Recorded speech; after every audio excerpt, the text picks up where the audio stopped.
insyirah sadar 10 sebab yang akan melapangkan dada. Penting untuk sama-sama kita pelajari, penting untuk sama-sama kita ketahui, karena seperti yang dipaparkan oleh Syekh Abdul Razak Hafizahullah di dalam muqaddimah yang telah kita bacakan di pagi hari tadi, bahwasanya kelapangan dada yang dirasakan oleh seseorang itu akan memberikan kemanfaatan yang begitu banyak untuk kehidupan dunia dan akhirat.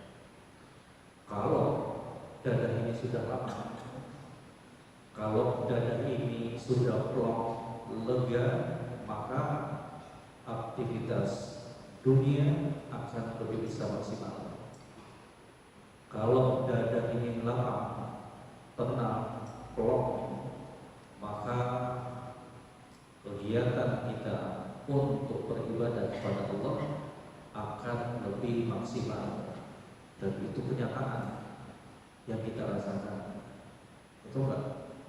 Coba hati kita tenang, coba hati kita lapang, dengan enaknya kita beribadah, melakukan ketaatan kepada Allah Subhanahu wa Ta'ala.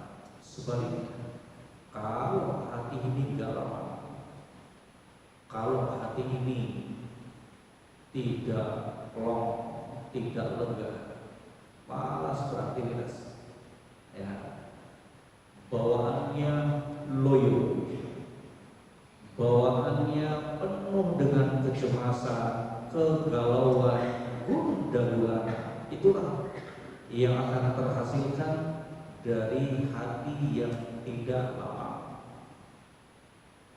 Ketidaklapangan hati seseorang juga akan berimbas dan berefek kepada ibadah yang dia lakukan, tidak akan maksimal. Bahkan dari segi kualitas dan kuantitas akan menurun. Dan sekali lagi, itu bukan teori, tapi kenyataan yang kita rasakan. Jemaah sekalian, kaum muslimin dan muslimat, para penuntut ilmu yang kami muliakan, rahimani wa rahimakumullah. Di pertemuan tadi pagi juga telah kita sebutkan apa yang dipaparkan oleh Syekh Abdul Razak, bahwa ke-10 dari sebab-sebab yang akan melapangkan dada seseorang itu bermuara, itu berkutat pada 2 sumber dan 2 poros yang satu sama lainnya sangat-sangat berkaitan erat. Apa itu? Tutup bukunya. Apa itu? Apa itu? Mana yang dari Aceh? TD-nya yang dari Aceh. Mau jawab? Apa itu? Nama itu? Nama? Syahrul. Dari mana? Tabatua. Enggak apa-apa, Tabatua kan Aceh. Ya, Masya Allah. Ya. Silakan Syahrul. Yang pertama apa, Syahrul? Apa yang pertama, Syahrul? Syahrul, apa?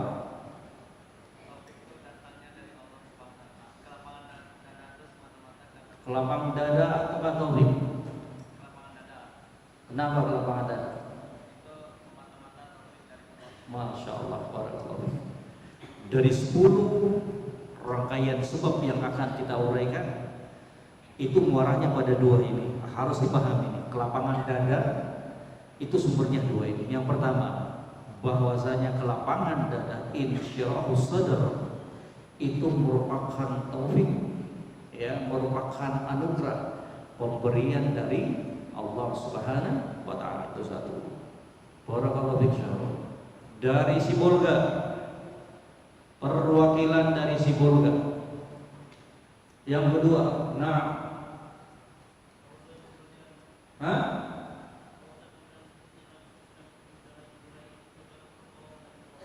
Hah? Apa yang kedua?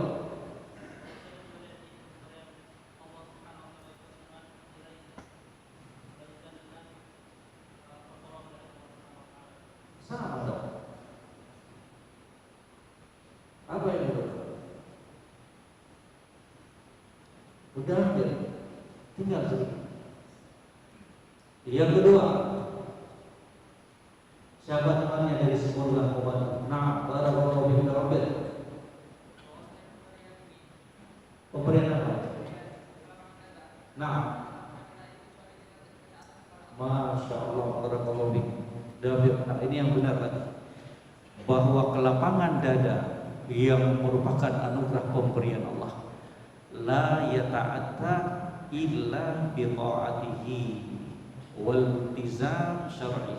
Pegang bahwa kelapangan dada yang merupakan anugerah dari Allah itu tidak akan mungkin bisa kita raih, tidak akan mungkin kita bisa dapatkan, tidak mungkin kita bisa peroleh kecuali dengan apa? Usaha, ikhtiar, sebab, yaitu apa? Melalui akan bercabang-cabang sebab-sebab tersebut yang akan kita uraikan insyaallah taala. Barakallahu fiik. Di murojaah itu ya, penting tuh. Ya, penting. Barakallahu fiikum wa jazakumullahu khairan.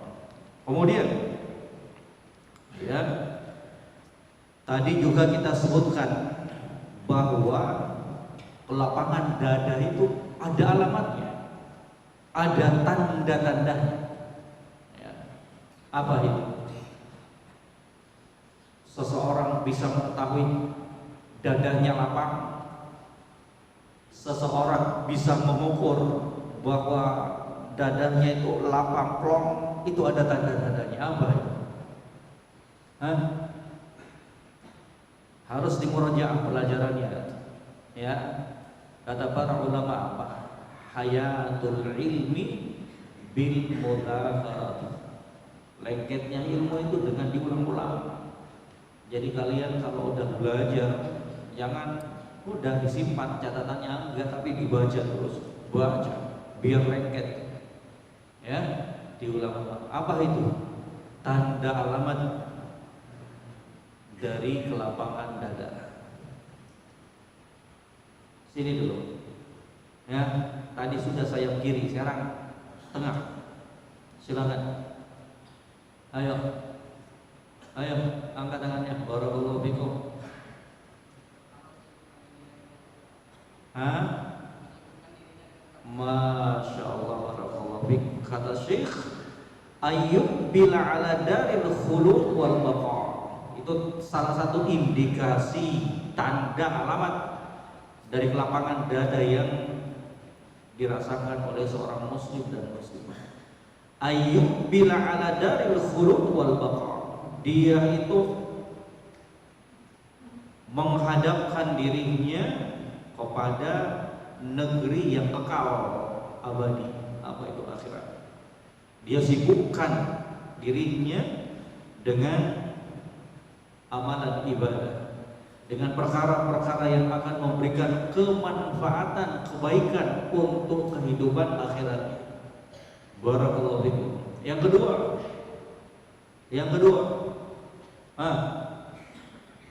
ayo, barakallahu fikum. Siapa namanya? Tahfidzul Quran. Dari mana? Banda Aceh. Masya Allah, barakallahu fikum. Ayo yang kedua, Pak. Masya Allah, barakallahu fikum. Ayatajafa andar az-zawal wal fana. Dia akan menjauhkan dirinya, mencegah dirinya untuk tidak tercemplung, tertipu dengan kehidupan yang akan sirna. Itu tandanya, ya. Enggak dipahami dari sini kemudian dia meninggalkan dunia secara totalitas, enggak. Tapi dia jadikan dunia itu sebagai sarana untuk meraih kebahagiaan akhirat. Itu yang benar. Itu yang benar. Ya. Jangan sampai kemudian perkara dunianya kita melalaikan dari ketaatan kepada Allah. Jangan sampai perkara dunianya kita dengan segala bentuknya, dengan segala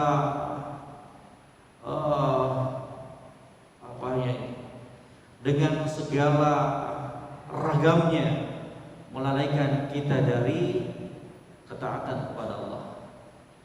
Istri kita, anak kita, pekerjaan kita, bisnisnya kita, jangan sampai, ya, jangan sampai, ya, jangan sampai bahaya. Itu orang-orang yang merugi, yang disebutkan oleh Allah Rabbul Alamin, ya ayyuhalladzina amanu la tulhikum amwalukum wa la auladukum an dzikrillah wa may yaf'al dzalik fa ulaika humul khasirun. Teguran untuk kita semuanya, wahai orang-orang yang beriman, ini kalau kita mengaku beriman kepada Allah, kalau kita sudah mengikrarkan keimanan kepada Allah, ya, la tulhikum amwalukum wa la auladukum an dzikrillah. Jadikan renungan untuk kita semua. Jangan, kata Allah, Allah itu yang menciptakan kita, Allah itu yang tahu kemaslahatan kebaikan untuk kita. Jangan, kata Allah Subhanahu wa taala, wahai orang-orang yang beriman, wahai hamba-hambaku yang telah mengikrarkan, mengucapkan keimanannya, jangan pernah keluarga kalian, istri kalian, anak kalian, harta kalian, bisnis kalian, usaha kalian, pekerjaan kalian melalaikan kalian dari berzikir mengingat Allah. Jangan sampai keluarga kalian, harta kalian melalaikan kalian dari ketaatan kepada Allah Subhanahu wa taala.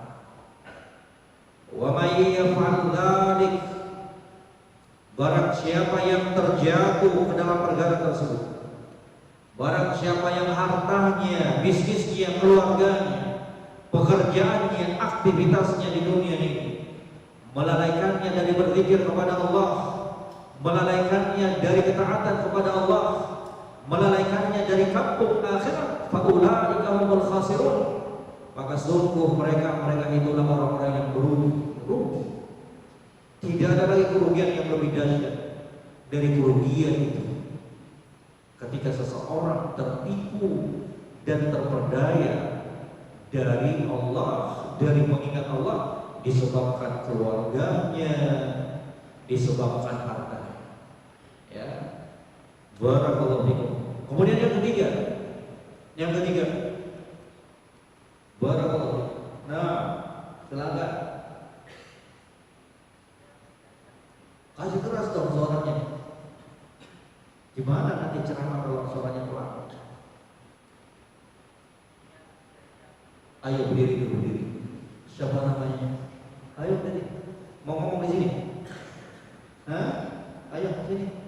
Berdiri. Gak apa-apa, berdiri. Latihan. Ayo, bismillah. Barakallahu fiik. Harus semangat belajar. Masya Allah. Ayo. Mau pakai ini?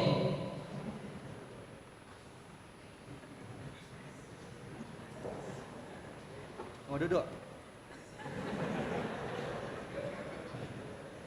Ada temannya. Ia bersiap-siap untuk menghadapi kematian dan kehidupan selanjutnya. Apa itu? Apa? Tanda-tanda alam. Apa? Barakallahu fi zawahiran.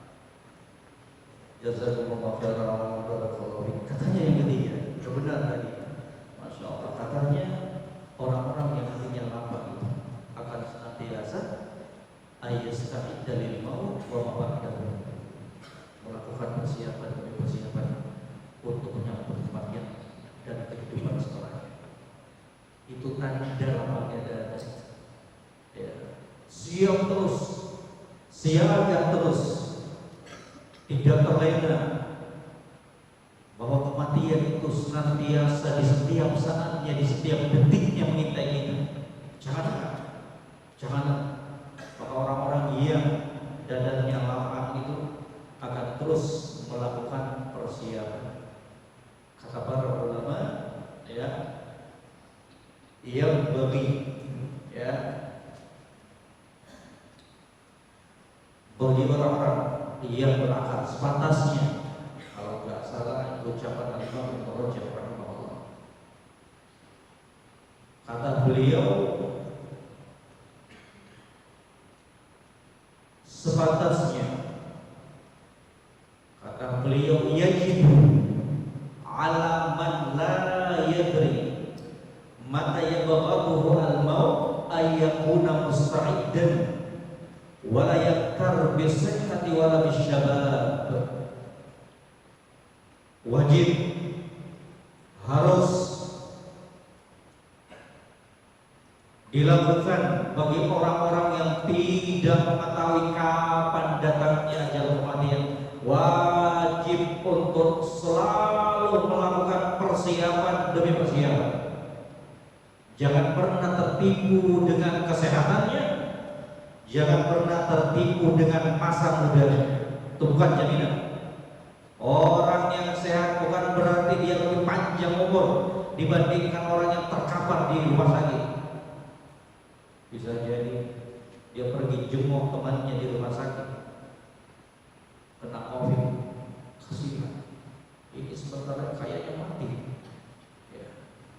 Dia pulang, baru keluar dari rumah sakit Zainal Abidin, baru keluar ketabrak, mati. Ternyata dia juga mati dibandingkan temannya tadi. Maka jemaah sekalian mengingatkan diri sendiri dan kepada ikhwan dan akhwat, para tulabul ilm, persiapan. Sebentar saja kita di dunia ini, sebentar saja. Dunia bukan negeri kekekalan, bukan negeri itu kita tinggal selama-lamanya. Sadarkan dirinya kita. Bangkit dari apa? Bangkit dari tipu daya syaitan, ya. Wala bisyabab, jangan juga dia terlena dan tertipu dengan usianya yang masih muda. Itu ditiupkan syaitan, kamu kan masih muda, bakal panjang umur. Enggak, masa muda itu bukan jaminan. Bukan berarti orang yang lebih tua, kakek-kakek lebih dulu wafat dibandingkan kita, enggak. Tapi semuanya itu berjalan di atas takdir dan ketetapan Allah Subhanahu wa Ta'ala. Masuk, ya, karena waktunya terbatas. Sekali lagi, mudah-mudahan bisa selesai 10 poin ini. Nanti yang punya kitab diperhatikan baik-baik, ya. Mungkin kalau tidak bisa kita baca semuanya, nanti saya ambil poin-poin pentingnya. Yang terpenting 10 poin tersebut kita baca insyaallah, dan hanya kepada Allah kita memohon perlindungan, meminta pertolongan agar diberikan kemudahan dan keberkahan di dalam mempelajari kitab ini. Kata beliau, as-sababul awwal, sebab yang pertama dari sebab-sebab yang akan melapangkan dada seseorang, harus kita pelajari. Gimana kita bisa menempuh sebab? Gimana kemudian kita bisa melakukan upaya agar hatinya kita bersih, hatinya kita lapang, hatinya kita plong setelah kita berdoa kepada Allah Subhanahu wa Ta'ala? Gimana mungkin kita bisa mewujudkan sebab-sebab tersebut kalau kita nggak ketahui, kalau kita nggak pelajari? Maka penting. Kata beliau, as-sababul awwal tauhidullah wa ikhlasuddin lahu.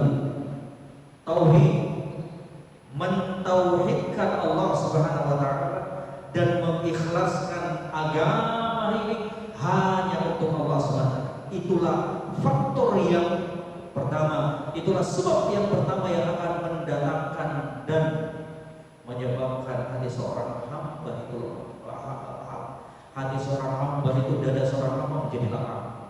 Mentauhidkan Allah. Tauhid, kalau disebutkan tauhid, maka yang menjadi prioritas fokusnya kita apa? Tauhid al-uluhiyah. Ya, karena tauhid itu bagi tiga. Tauhid al-uluhiyah, tauhid ar-rububiyah, tauhid al-asma wa sifat. Tapi kalau para ulama membahas, kebanyakan itu fokusnya kepada tauhid al-uluhiyah. Karena orang-orang kafir juga percaya dia tauhid al-uluhiyah, yakin mereka. Tapi untuk perkara tauhid uluhiyah enggan mereka, sombong mereka. Ya. Jadi tauhid itu dari kata wahada yuwahidu tauhidan, ij'alu syai' wahidan. Itu asal kata tauhid. Wahada yuwahidu tauhidan, ij'alu syai' wahidan. Menjadikan sesuatu cuma satu. Cuma satu. Berarti kalau dikatakan tauhidullah berarti apa? Mengesahkan, menjadikan esa, menjadikan Allah itu esa, menjadikan Allah itu satu sebagai sesembahan yang berhak untuk kita sembah. Wah, ini luar biasa pengaruhnya bagi kelapangan dada seseorang. Semakin kuat tauhid, semakin dia mengenal Allah Subhanahu wa taala, maka niscaya dadanya akan semakin lapang. Ya, dadanya semakin lapang. Yang penting apa? Harus dipahami tauhid itu yang benar. Ya, tauhid yang benar. Kayak harus dipelajari apa rukun-rukunnya, apa syurut-syurut tauhid tersebut, syurut la ilaha illallah tersebut. Ya, harus dipahami. Ya, masih ingat kan? Apa rukun tauhid? Hah?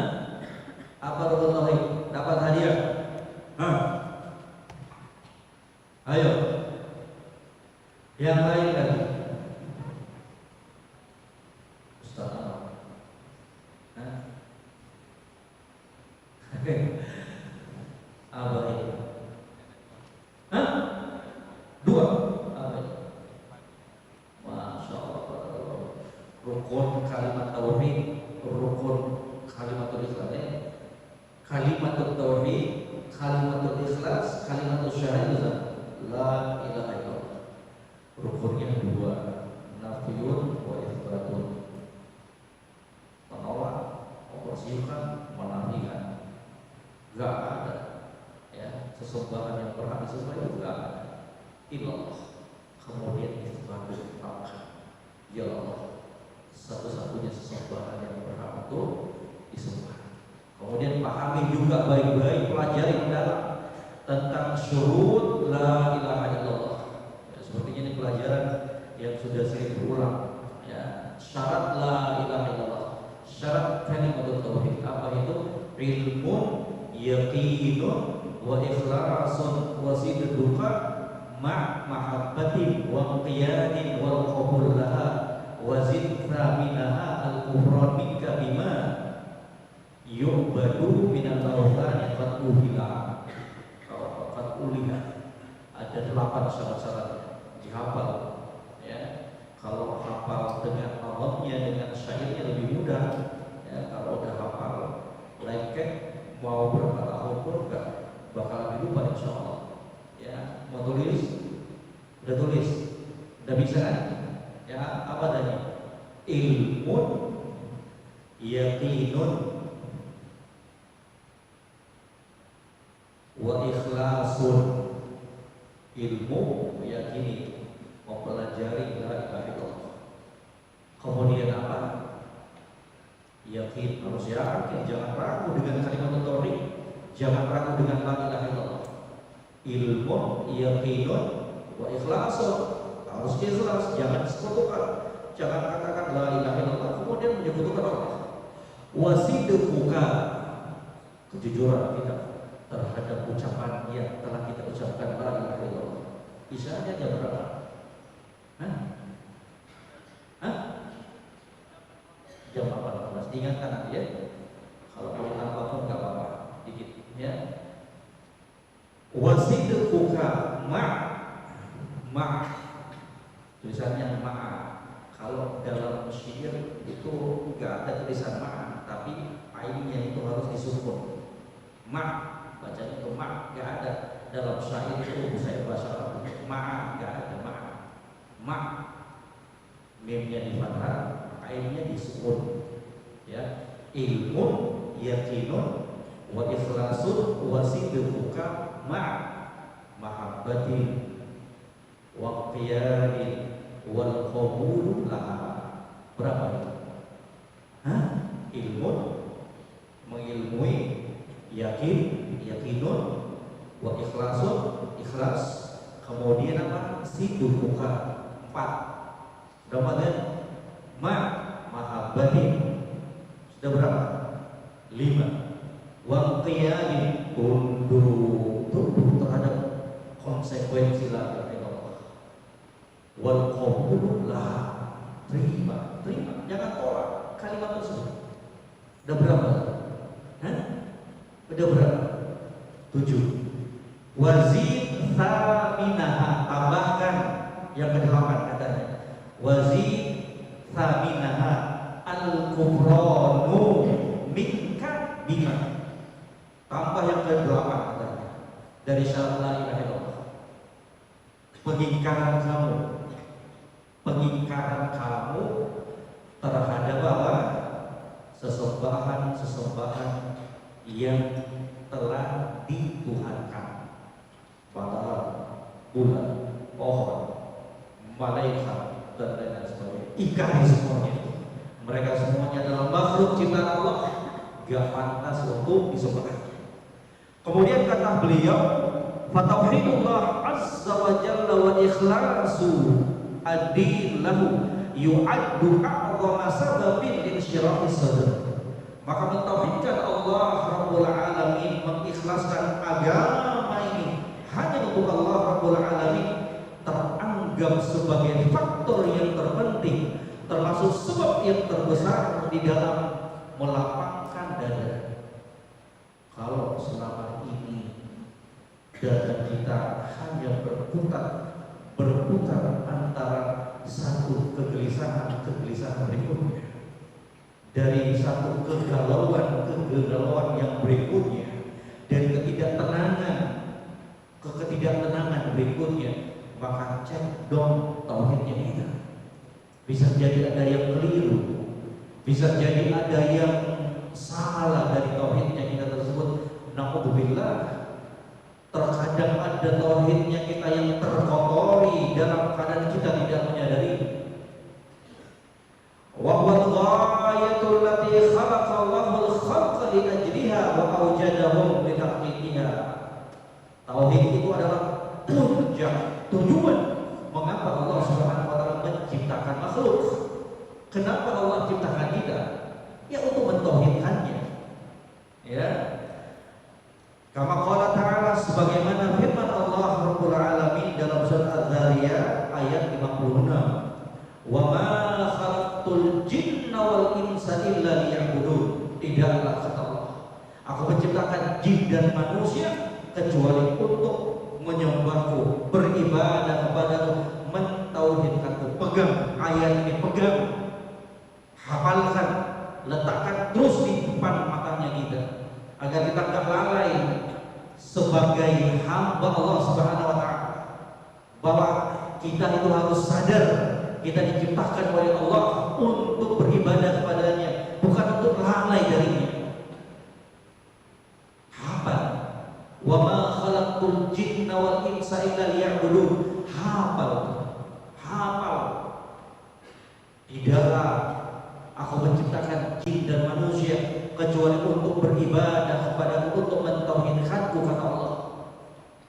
Biar kalau kita tutur, biar kalau kita malas beribadah, dengan menghafalnya kita ayat ini, sadar kita, ya Allah, ternyata sudah jauh nih kita, ya, bergeser.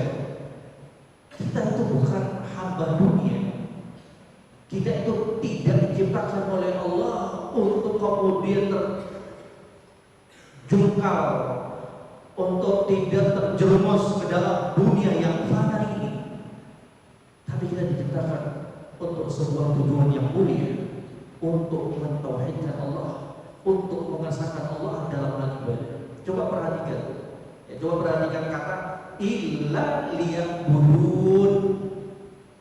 Itu maknanya, kata para ulama, kalau kamu dapatkan kata-kata ubudu, kata-kata sembah, di dalam Al-Quran, maka maknanya itu apa?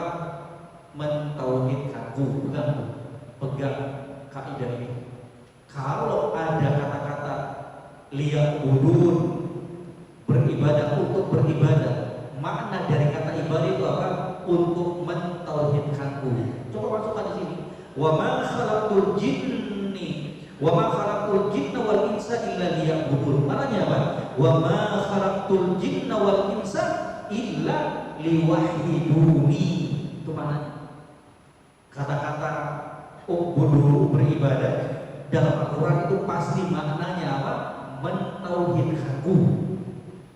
Ya, mentauhidkan, menjadikan Allah itu sebagai satu-satunya sesembahan yang berhak untuk disembah.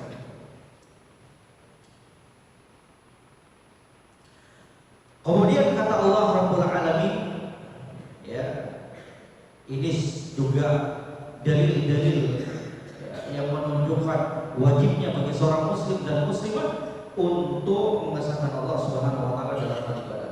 Wa annal masajida lillahi fala tad'u ma'allahi ahada. Surat Al-Jin ayat 18. Masjid-masjid itu milik Allah.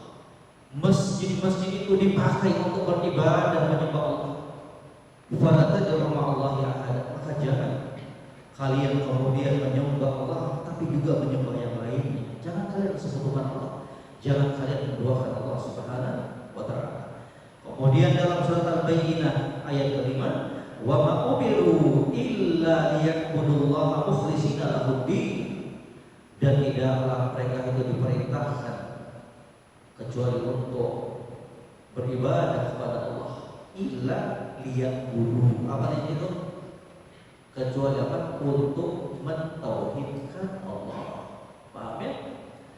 Fakullama kana al-'abdu a'zama tahqiqan, atau fakullama kana al-'abdu a'zama tahqiqan lit-tauhid wa a'zama inayatan bihi wa ri'ayatan li tahqiqihi wa wajibatihi wa mu'dan an nawaqilihi wa nawaqisihi, kana dzalika atamma fi insyirahi sadrihi wa rahati qalbihi wa tuma'ninati nafsihi wa sa'adatihi fid dunya wal akhirah. Itu ucapan indah dari Syekh Abdul Razak.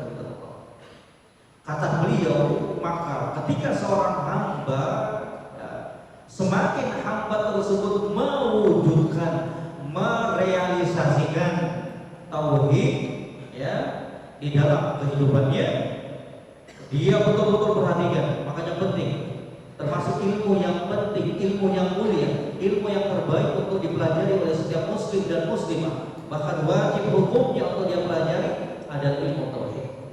Jangan remehkan. Ya, jangan merasa cukup.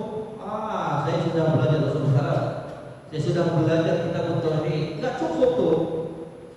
Ya, banyak terjatuhnya seorang hamba dalam kesyirikan itu banyak sekali bentuknya tanpa kita sadari terkadang. Makanya jangan merasa cukup. Terus kita dalam tauhid tersebut. Ya. Dia jaga hak-haknya, kewajiban-kewajibannya. Dia jauhkan dirinya dari pembatal tauhid, pengurang-pengurang tauhid. Karena tadi akan mengambil syarat sadar. Kapan? Ya, dia betul-betul mewujudkan tauhid tersebut dalam dirinya. Dia jaga, dia perhatikan, dia jauhkan dari pembatal-pembatal dan yang bisa mengurangi nilai tauhidnya, yang bisa merusak tauhidnya, maka semakin itu pula dia akan merasakan kelapangan dada. Paham? Paham? Singkat katanya, semakin kuat tauhid seseorang, hatinya semakin lapang. Itu singkat katanya sebagai kesimpulan. Semakin kuat, semakin sempurna tauhid seseorang, maka semakin sempurna pula kelapangan dada yang terbiasa. Ya. Wa rahati qalbihi wa tuma'ninati nafsihi wa sa'adatihi fid dunya wal akhirah. Semakin lega hatinya, semakin tenang jiwanya, dan dia pun semakin bahagia dalam kehidupan dunia dan akhiratnya. Subhanallah. Ya. Qala Ibnu Qayyim alaihi rahmatullah, berkata Imam Ibnu Qayyim alaihi rahmatullah, fa'adhamu asbabi syarhi sadri at-tauhid. Catat. Kasih stabilo. Ya. Kata Al-Imam Ibnu Qayyim alaihi rahmatullah, fa'a'dhamu asbabi syarhi sadr. Maka sebab yang teragung, sebab yang terbesar di dalam melapangkan dada adalah tauhid. Makanya kita dapati orang-orang yang tauhidnya mantap itu menjadi orang-orang yang hidupnya itu tenang. Ya. Wa ala hasabi kamalihi wa quwwatihi wa ziyadatihi yakunu syirahu sadri sahibihi. Maka tergantung, kata Imam Ibnu Qayyim, tergantung kesempurnaan, kekuatan dan tambahan tauhid yang berada pada jiwanya, itulah yang akan menjadikan barometer tambahan pula kepada kelapangan dada pemilik. Semakin kuat tauhidnya, semakin sempurna tauhidnya, maka dadanya semakin lapang, pegang. Ya, itu yang pertama. Ya.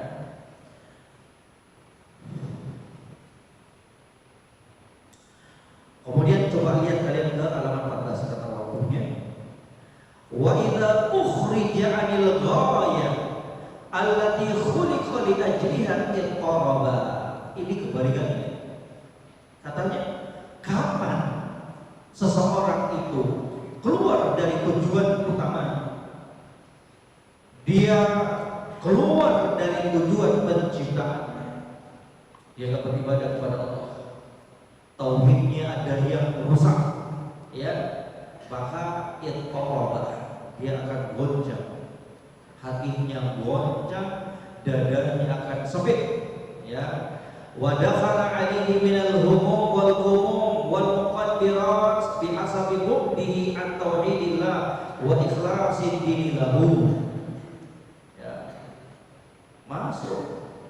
Kalau seseorang sudah malas beribadah, kalau seseorang tidak memperhatikan tauhid, kalau seseorang terjatuh dalam kesyirikan, maka dia akan masuk kepada apa? Gundah gulana, kegalauan. Semakin dia jauh dari Allah, semakin dia jauh dari tauhid, semakin dia tercemplung ke dalam kesyirikan. Maka apa? Itu pula, ya, yang akan dirasakan dari kesempitan dadanya. Maka belajar semuanya kita, nasihat untuk semuanya, kaum muslimin dan muslimat terkhusus para penuntut ilmu, mari terus mempelajari, mendalami tauhid. Banyak tauhid itu bukan sekedar mempelajari bagaimana mengesahkan Allah dan kemudian menjauhi untuk tidak mendatangi dukun, tidak mendatangi pepohonan, mencari keberkahan. Bukan, banyak ragamnya, banyak permasalahan-permasalahan yang harus kita pelajari. Terkadang seseorang dengan ucapannya ternyata terjatuh dalam kesyirikan tanpa dia sadari. Terkadang seseorang terjatuh dalam kesyirikan dengan perbuatannya dalam keadaan dia tidak mengetahuinya bahwa itu adalah kesyirikan. Maka jangan merasa aman. Oh, Nabi aja berdoa, iya, dari apa? Kesyirikan yang tidak diketahui. Apalagi kita, ya, apalagi kita. Jangan merasa enteng, jangan merasa sudah aman, sudah merasa tauhidnya kita lah yang paling bagus. Jangan. Ya, itu bisa jadi kegalauan, kegelisahan, gundah gulana yang kita dapatkan itu karena apa? Bobroknya tauhid kita. Ya, tidak sempurnanya tauhid kita. Lanjut. As-sababul tsani, sebab yang kedua, an-nur alladhi yakdhibuhu Allah azza wa jalla fi qalbi 'abdihi. Kelapangan dada, pelongnya dada, legahnya dada seseorang itu disebabkan cahaya keimanan yang Allah letakkan, yang Allah berikan ke dalam dada seorang hamba. Kenapa hati kita dilemah? Kenapa hati kita bisa plong? Kenapa dadanya kita bisa lega? Salah satu sebabnya Karena Allah Subhanahu wa taala meletakkan dan memberikan nur cahaya keimanan ke dalam dada dan hatinya kita. Itu sebabnya. Ya. Kalau Allah Azza wa Jalla, Allah Subhanahu wa taala berfirman, "Afaman syaraha Allahu sadrahu lil Islam, fa huwa 'ala nurin min rabbih." Surat Az-Zumar ayat 22. Ya. Katanya, "Afaman syaraha Allahu sadrahu lil Islam, fa huwa 'ala nurin min rabbih." Apakah sama? Apakah sama keadaannya orang-orang yang telah dilapangkan dadanya oleh Allah, telah dibuka dadanya oleh Allah Subhanahu wa taala untuk menerima Islam ini, dalam kondisi dia itu mendapatkan cahaya keimanan dari Rabb? Apakah sama dengan orang-orang yang Allah tutup hati? Gak bakalan sama. Gak perlu dijawab. Gak perlu dijawab. Ya. Afaman syaraha Allahu sadrahu lil Islam, fa huwa 'ala nurin min rabbih. Gak bakalan sama. Gak bakalan sama. Orang-orang yang telah dilapangkan dadanya, kemudian diletakkan nur cahaya keimanan tersebut, tidak bakalan sama keadaannya dengan orang-orang yang telah ditutup rapat oleh Allah Subhanahu wa taala hatinya untuk menerima Islam. Ai fahuwa 'ala nurin amaddahu Allah Azza wa Jalla bihi minnatan wa fadlan, wa hadha nur huwa nurul iman. Ya. Fahuwa 'ala nurin min rabbih, dalam keadaan dia itu berada di atas cahaya dari Rabb-Nya. Yaitu apa? Fahuwa 'ala nurin amaddahu Allah, cahaya yang Allah Subhanahu wa taala berikan sebagai bentuk anugerah dan keutamaan. Wa hadha nur, dan cahaya ini nur. Fahuwa 'ala nurin min rabbih. Coba perhatikan. Nur di situ, cahaya di situ apa? Nurul iman, cahaya keimanan. Fa innahu yashrah as-sadr wa yuwassi'uhu wa yufrihul qalb.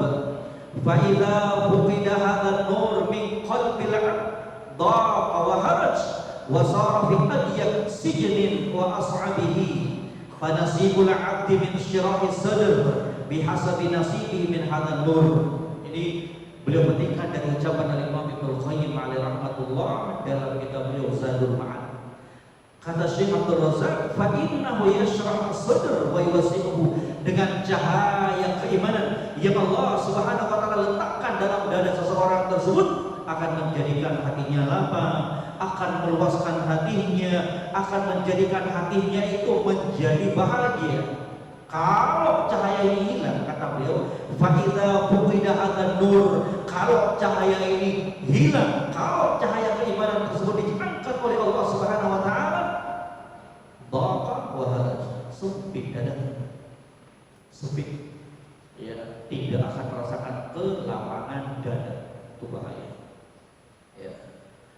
Maka menjadilah dia hamba yang dadanya itu sempit, terbelenggu. Nah, subhanallah, ya, subhanallah. Kemudian wa qala al-Hafidz Ibnu Rajab, fal qalbu alladhi dakhalahu nurul iman wa syaraha bihi wal fasaha yasqutu lil haqq wa yatma'innu bihi wa yaqbaluhu wa yanfiru 'anil batil wa yakrahuhu wa la yaqbaluhu. Biasanya gimana? Azan dulu atau lanjut? Hah? Azan dulu, terus sholat baru selesai. Hah? Oh ya, baik, insyaallah. Azan dulu, barakallahu fiik. Mana muadzinnya? Masya Allah, jazakumullah khairan. Al-Akh Abu Jam, Masya Allah, Allah yang berdoa. Nanti kita lanjut ya, ya, gak apa-apa kan? Selesaikan Insya Allah. Allahu Akbar, Allahu Akbar,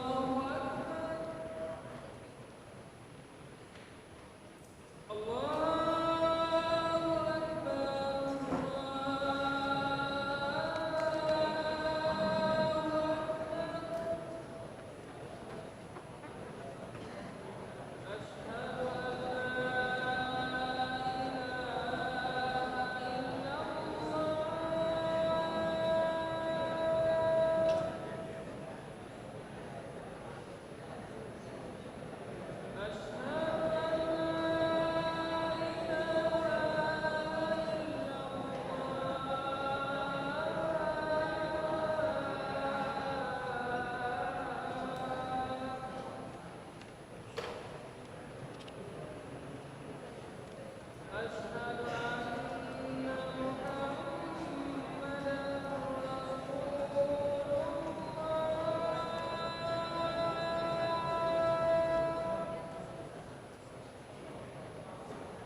Lanjut ya.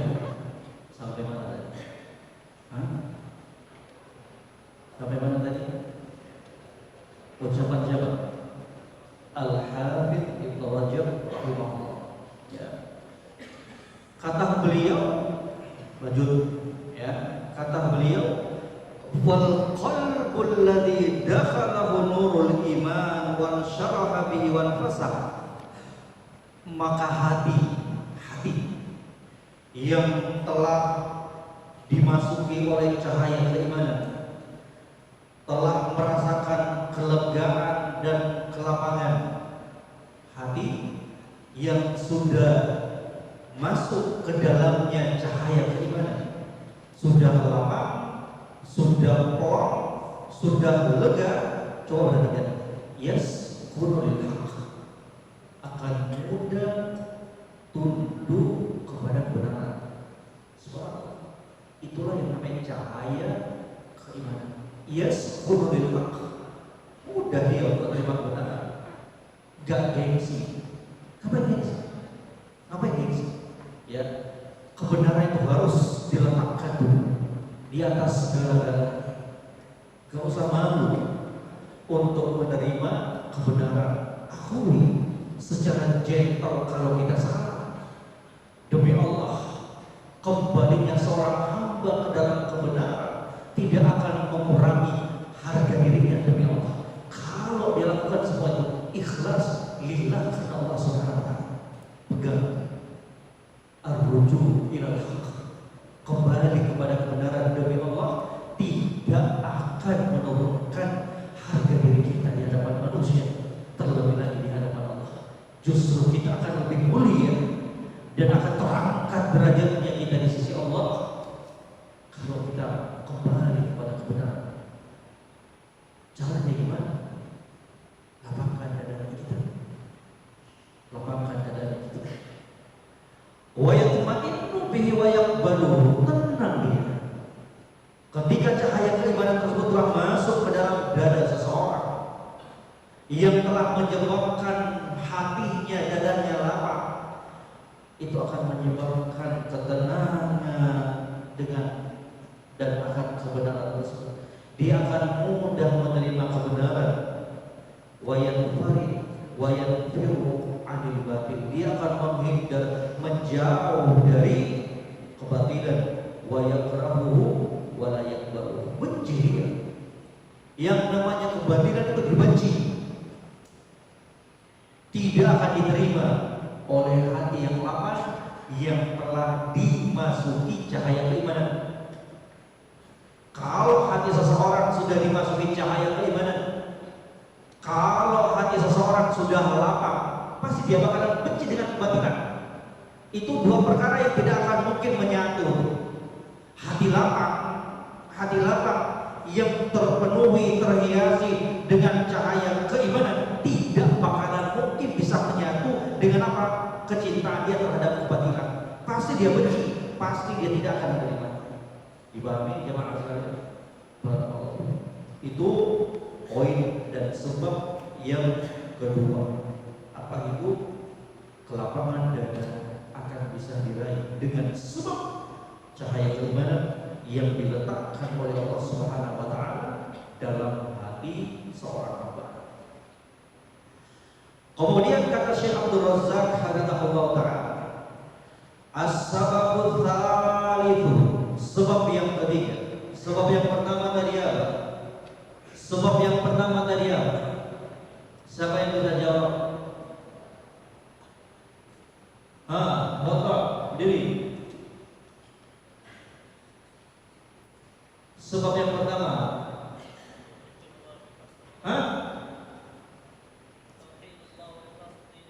Masya Allah, Hasan Masmu Mu'ad, hayyakallah ya Mu'ad, hayyakallah wa ya ijlis, barakallahu fikum.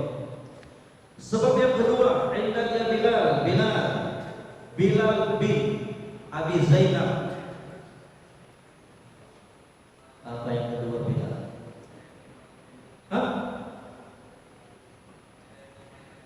Masya Allah, barakallahu fikum, belajar yang bagus Bilal. Jazakumullah khair. Cahaya keimanan yang Allah letakkan dalam hati seorang. Yang ketiga, siapa bisa? Yang ketiga, siapa bisa jawab? Yang ketiga, sebelah sini. Yang ketiga, Abu Nyangka. Belum? Bagus, berarti sadar. Kalau antum jawab berarti antum pikirannya nggak benar. Belum dibahas. Ini yang ketiga. Catat ya. Jazakumullah khair. As-sababul tsalits, sebab yang ketiga yang akan menjadikan hamba itu lapang dada, lega plong. Tahsilul ilmin nafi'. Dengan apa? Ilmu yang bermanfaat. Ilmu yang bermanfaat. Ingin dada kita, hati kita plong alias lapang, mari sibukkan dirinya kita dengan ilmu agama. Mari kita terus belajar. Mari kita terus belajar mendalami agama Allah. Dengan demikian kita akan meraih kelapangan dada. Dengan demikian kita akan merasakan kelegaan hati dengan belajar agama. Lihat, perhatikan tuh, perhatikan kitabnya disebutkan apa? As-sababul tsalits tahsilul ilmi nafi'. Syekh itu enggak sebutkan poin yang ketiga, sebab yang ketiga tahsilul ilmi titik tiga, tapi ada apa? An-nafi'. Ada sifatnya al-ilmi nafi'. Dengan ilmu yang bermanfaat. Kenapa? Kok Syekhnya Syekh Abdul Razak hafizahullah taala mengatakan ilmu nafi'? Kenapa enggak sebutkan tahsilul ilmi saja? Karena ilmu itu ada dua. Ya. Kata Imam Al-Hasan Al-Basri alaihi rahmatullah, al-ilmu ilmani. Ilmu itu ada dua. Jenis ilmu itu ada dua.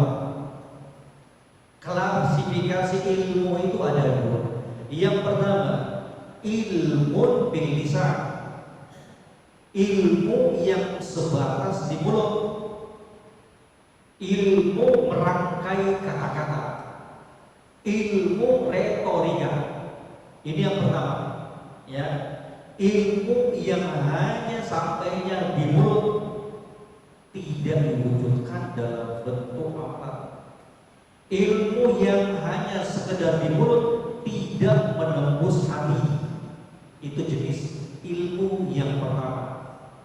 Inilah yang dikenal dengan apa? Ilmu bil lisan, ataukah dengan istilah yang lebih masyhurnya dengan apa? Ilmu ghairu nafi', ilmu yang tidak bermanfaat. Alhamdulillah. Itulah yang selalu kita bermohon kepada Allah untuk terhindar darinya. Allahumma inni a'udzubika min ilmin la yanfa'. Wahai Allah, aku berlindung kepadamu. Wahai Allah, aku berlindung kepadamu dari ilmu yang tidak bermanfaat. Belajar, bertafaqquh fiddin, menghafal Al-Quran, menghafal hadis-hadis Nabi Sallallahu Alaihi Wasallam, menelaah, mendalami, mempelajari kitab-kitabnya para ulama hanya sebatas untuk memperluas wawasannya, untuk kemudian manusia menilainya sebagai orang yang berilmu, tapi jauh dari pengamalan. Iya, itu apa namanya? Ilmu apa tadi? Bil lisan, ataukah istilah lainnya apa? Ilmu ghairu nafi', ilmu yang tidak bermanfaat, ilmu yang tidak akan menghasilkan khasyatullah, ilmu yang tidak mengantarkan pemiliknya untuk semakin takut kepada Allah Subhanahu wa Ta'ala. Hati-hati, kita semuanya berlindung kepada Allah dari jenis ilmu yang pertama ini. Jenis yang kedua, kata Imam Al-Hasan Al-Basri alaihi rahmatullah, ilmu bil qalbi, ilmu yang tertancap di hati. Itulah yang dikenal dengan apa? Ilmu nafi', ilmu yang bermanfaat, ilmu yang dia ucapkan, yang dia pelajari, yang dia sebarkan, kemudian diwujudkan, dia aplikasikan dalam bentuk amalan. Ilmu yang mengantarkan pemiliknya untuk khasyatullah, takut kepada Allah Subhanahu wa Ta'ala. Ilmu yang mendorong pemiliknya untuk semakin giat beribadah kepada Allah. Ilmu yang semakin melahirkan rasa takut seorang hamba kepada Rabbnya Allah Subhanahu wa Ta'ala. Itulah ilmu yang bermanfaat, dan itulah yang selalu kita minta kepada Allah Subhanahu wa Ta'ala. Bahkan Nabi Sallallahu Alaihi Wasallam di dalam hadis yang diriwayatkan oleh Imam At-Tirmidzi dalam kitab Sunannya dari Ummu Salamah radhiyallahu ta'ala, kata beliau, kebiasaan Nabi itu setelah sholat subuh, setelah berzikir, beliau mengatakan apa? Allahumma inni as'aluka ilman nafi'a. Wahai Allah, aku mohon kepada ilmu yang bermanfaat. Sudah kita baca doa ini ya? Sudah. Doa yang mungkin sejak kecil kita hafal, sejak TK SD kita sudah hafal, tapi lagi-lagi kita akui kelalaiannya kita. Mungkin ada di antara kita yang lupa untuk membaca doa ini di hari ini. Allahumma inni as'aluka ilman nafi'an. Usahakan setiap harinya ilmu kita itu bermanfaat, ilmu kita itu bertambah. Usahakan setiap harinya kita minta dan mohon Allah terus tambahkan ilmu yang bermanfaat untuk diri kita. Ya, subhanallah. Ini itu tambahan saja. Kemudian kata beliau, diperhatikan kitabnya. Ini poin yang ketiga. Fakullama zada tahsilul 'abdi min al-'ilmi syar'i al-mustamad min kitabillahi azza wa jalla wa sunnati nabiyyi sallallahu alaihi wasallam, zada syirahu sadrihi wa zada salahu halihi. Maka semakin bertambah ilmu syar'i seseorang, ilmu yang bersumber berlandas dari Al-Quran dan Sunnah Rasul Sallallahu Alaihi Wasallam.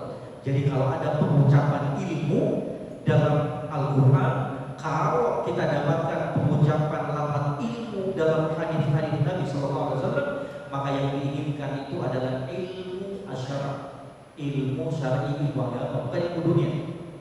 Ya.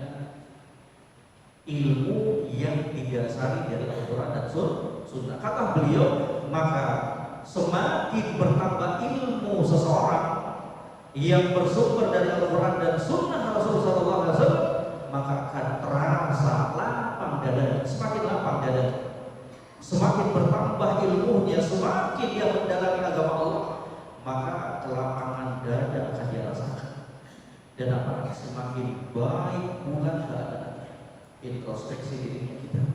Kalau selama ini masih banyak kekurangan, masih banyak aib-aibnya kita, maka kembali tambal, perbaiki ke semua dari kekurangan tersebut dengan terus semangat mempelajari agama Allah. Minta tuh kepada Allah agar kita dijadikan orang-orang yang senantiasa cinta dengan ilmu agama. Minta kepada Allah agar kemudian kita dijadikan orang-orang yang senang, semangat, suka untuk menghadiri majelis-majelis ilmu. Nah, gimana keadaan kita bisa menjadi baik kalau kita semakin jauh dari ilmu agama? Gimana mungkin keadaannya kita itu semakin baik kalau kita semakin menjauh dari majelis ilmu? Na'udzubillah. Ya, makanya kata para ulama, kun thaliban, jadilah kamu penuntut ilmu. Ataukah sebelumnya jadilah kamu itu pengajar.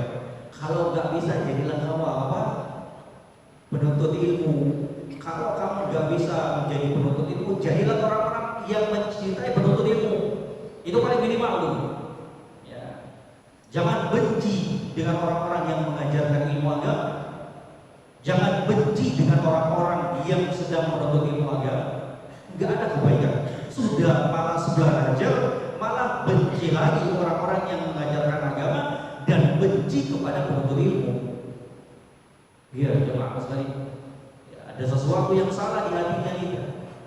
Kalau kita itu semakin tidak senang terhadap apa? Majelis ilmu, ya, gimana mungkin hati kita bisa tenang? Bagaimana mungkin ketenangan itu bisa kita raih kalau kita jauh dari majelis ilmu? Dalam keadaan Nabi Sallallahu Alaihi Wasallam telah menginformasikan kepada kita semuanya. Wa matsama'a qaumun fi baitin min buyutillah yasluna kitaballah wa yatadarasuna fima bainahum illa nazalat alaihimus sakinah. Tidaklah sekelompok orang berkumpul dalam sebuah majelis di rumah-rumah Allah Rabbul Alamin. Mereka mempelajari Al-Quran, mereka mempelajari hadis-hadis Nabi Sallallahu Alaihi Wasallam, mereka mendalami agama Allah, illa nazalat alaihimus sakinah, kecuali akan diturunkan kepada mereka ketenangan. Kalau ada orang yang gelisah dalam majelis ilmu, tidak tenang bawaannya, ingin saja meninggalkan majelis ilmu yang dibahas di dalamnya Al-Quran dan Sunnah, di dalamnya dibahas ucapan-ucapan para ulama yang rabbani, ulama-ulama yang jujur di dalam mendidik umat ini. Kalau ada di antara kita yang sudah tidak senang duduk bermajelis ilmu, maka hati-hati. Ya, itu merupakan salah satu langkah dan perangkap siapa untuk semakin menjauhkan kita dari Allah Subhanahu Wa Taala, semakin mencemplungkan dirinya kita dalam kebodohan. Sebagai seorang muslim, sebagai seorang muslimah, jangan pernah ridha untuk kita itu bodoh terhadap agama kita. Gak enak bodoh, gak enak. Jangan. Ya, hati kita tenang, ibadah gak bisa khusyuk. Ya, itu sebabnya apa? Kebodohan yang ada pada diri kita. Fal ilmu fihi rif'atul 'abd wa sa'adatuhu wa falahu fid dunya wa ukhrahu. Maka ilmu itu di dalamnya terdapat perkara yang akan mengangkat derajat seorang hamba. Di dalam ilmu tersebut terdapat kebahagiaan seorang hamba. Di dalam ilmu itu terdapat keberhasilan seorang hamba dalam kehidupan dunia dan akhirat. Ingin dunia dengan ilmu agama, ingin akhirat dengan ilmu agama. Kali dunia ini. Makanya kata para ulama, al-ilmu wasilatun ila kulli fadilah. Ilmu ini wasilah, sarana yang akan mengantarkan seseorang untuk meraih segala kebaikan. Catat itu, ingat-ingat. Apa tadi? Kalau nggak salah itu ucapan Al-Imam Ibnu Rajab rahimahullah. Al-ilmu wasilatun ila kulli fadilah.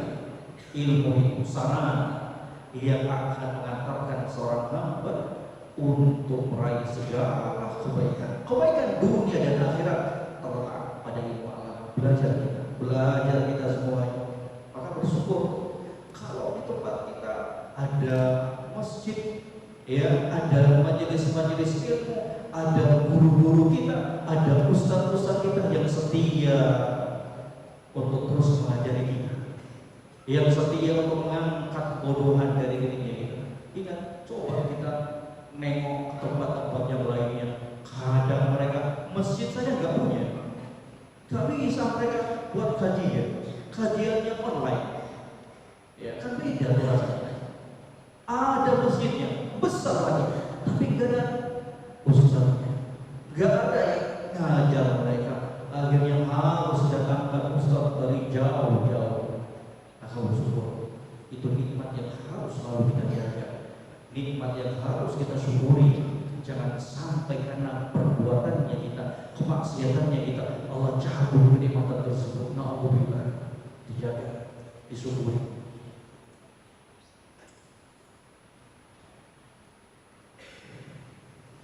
Wa huwa ma'a dzalik jannatun ya'ishu fiha talibul ilm.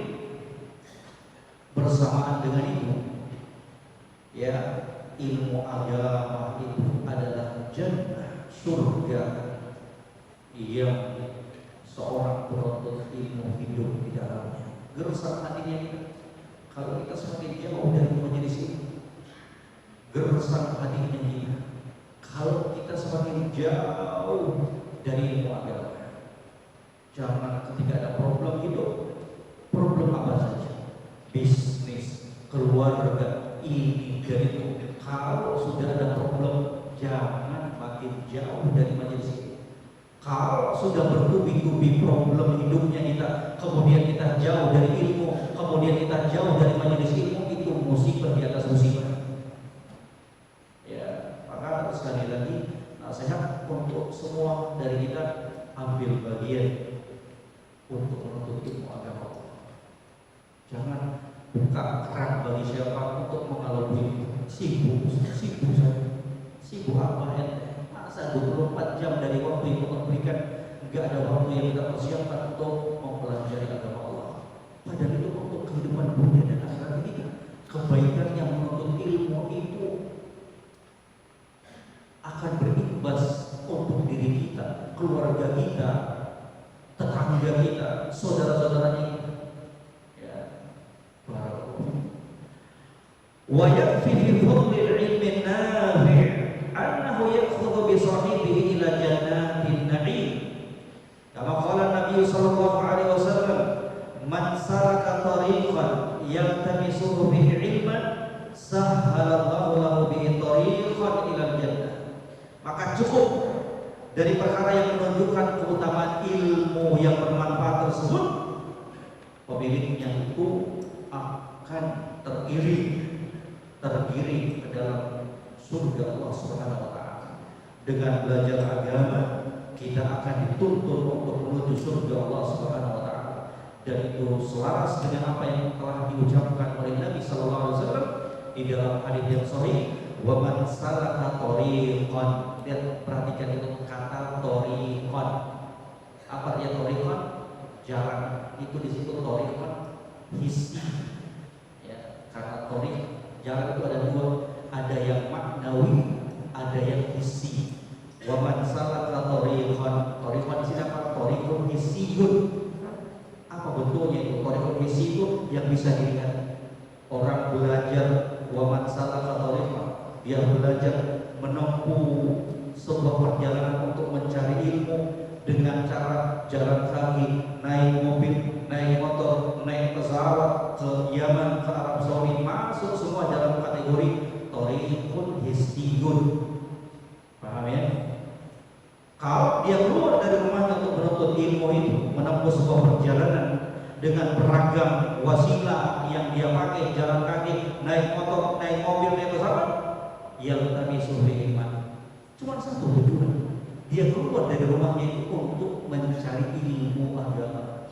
Sahhalallahu lahu thariqan ila jannah. Lah, thariqan yang kedua itu, lafaz thariqan yang kedua itu maknanya apa?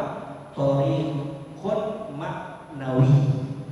Ya, Allah akan mudahkan untuk orang-orang yang berjalan keluar dari rumahnya menempuh perjalanan untuk ilmu agama. Allah akan mudahkan baginya jalan. Jalannya di sini maknawi, bukan jalan seperti yang kita rasakan dulu.